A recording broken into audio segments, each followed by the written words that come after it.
Greetings everyone, welcome back to my channel. It is Michael here, and today I want to talk about gear. Specifically, something that I have created for myself to help me with the gear that I acquire. I'm calling this a photography gear rule, and today's topic is gear acquisition solutions.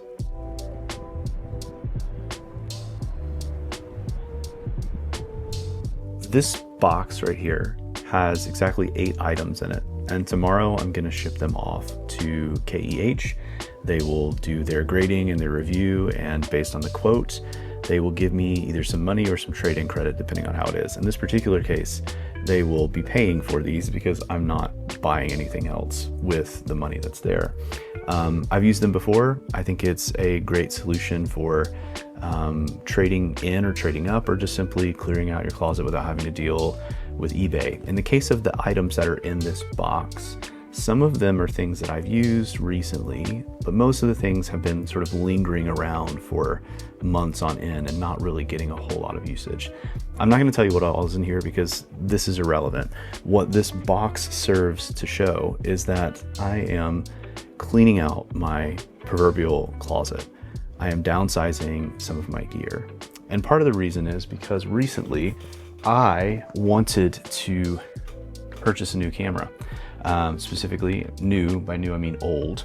That is the Lumix GX85, and I wanted this little 15mm Summilux lens because I wanted a pocket-sized sort of rangefinder styled camera for, I don't know, everyday sort of dad activities. There's a lot of reasons why I chose this, but in doing so, I realized that I had acquired quite a bit of things over the past few months, past year, past 2 years, and it was time for me to sort of let go of something. So I created a rule for myself for the future forward. For everything that I acquire, something else has to go, something else has to change.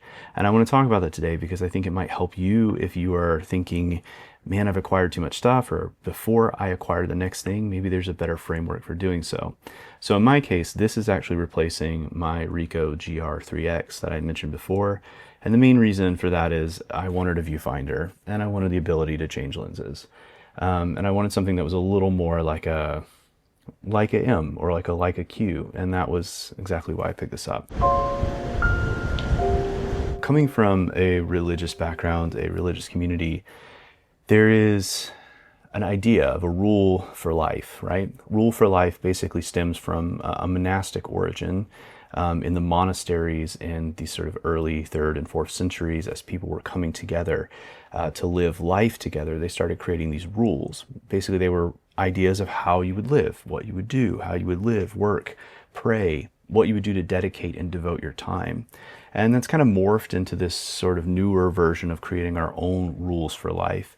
And it's kind of a popular thing at the moment for people to sort of sit down and basically create intentions for the different things that they want to have and the things they don't want to have, to sort of clear space and margin so that we can grow as individuals and grow as people, maybe in our spiritual walks or in our physical walks. And it's actually just kind of normal for all of us as humans to sort of sit down and think about what we want to do with our lives, how we want to spend them, how we want to spend our money, how we want to go on vacation, or how we want to live our life. Maybe we want to get fit. Maybe we want to make more YouTube videos. Maybe we want to do more photo work. And so it's normal for us to sit down occasionally and have a bit of introspection and create sort of a structure for ourselves. In this particular case, I wanted to create something that was very simple, like a very simple rule for me that would be easy for me to follow. And anytime that urge to like hit the buy button kicks in, I would have to stop and think because I would need to know, what it is ultimately that I'm replacing. And so my rule for photography gear is hopefully just for me to fight my own desires to just impulsively buy something. It's one thing if you can buy something, right? If you can afford it. The real question is, do you need it? Or is it really going to solve something in your life? And so my rule has exactly 2 points, and they're very simple.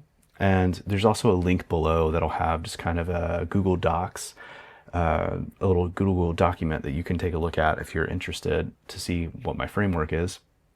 And you can adapt it to yourself. So feel free to take that and download it. So my photography gear rule is very simple, and it starts first with the gear itself. And so I want to talk about my rule of two.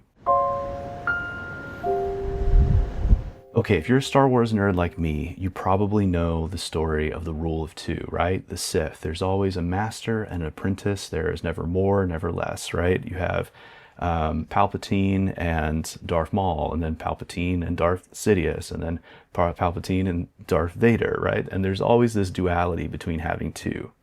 And when I started to really think about my habits and the way that I like to shoot, I really only need two lenses for each camera.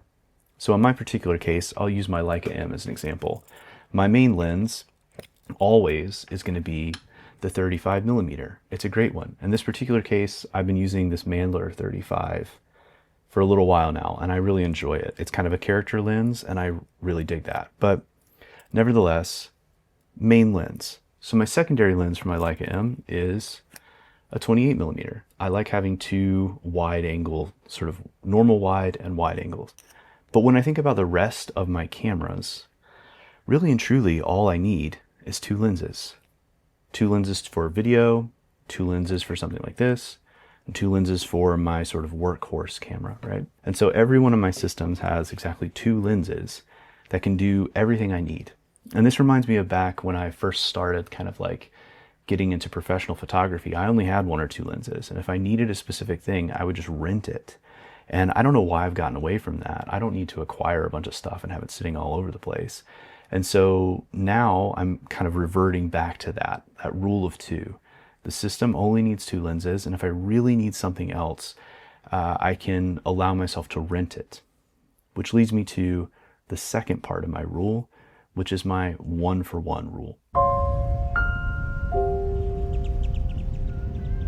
Okay, so the 1-for-1 rule is pretty simple. This box is a great example of that.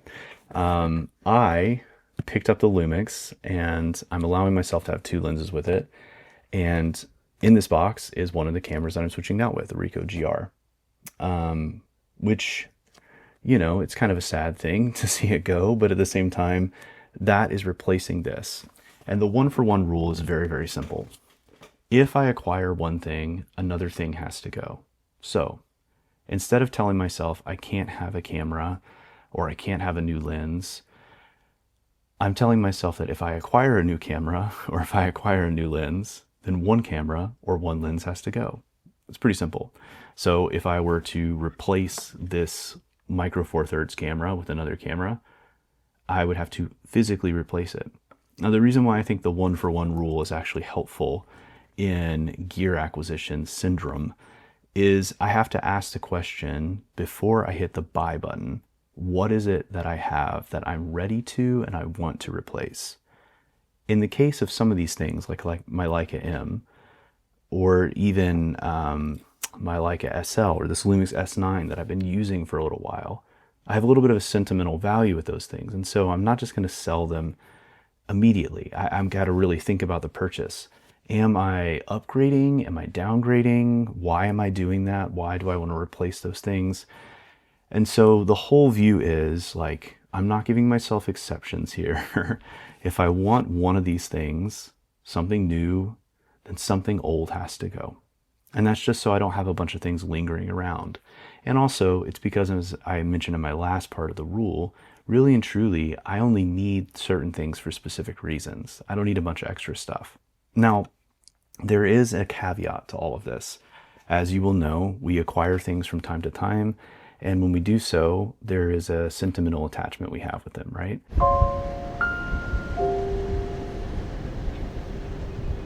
So the exception to the rule is anything that has sentimental weight can stay. For instance, I have a Canon 6D. I've had that camera since before my kid was born, my first child was born, and before my wife and I even got married. I've had it for a while, and it has been sort of on this journey with me through life.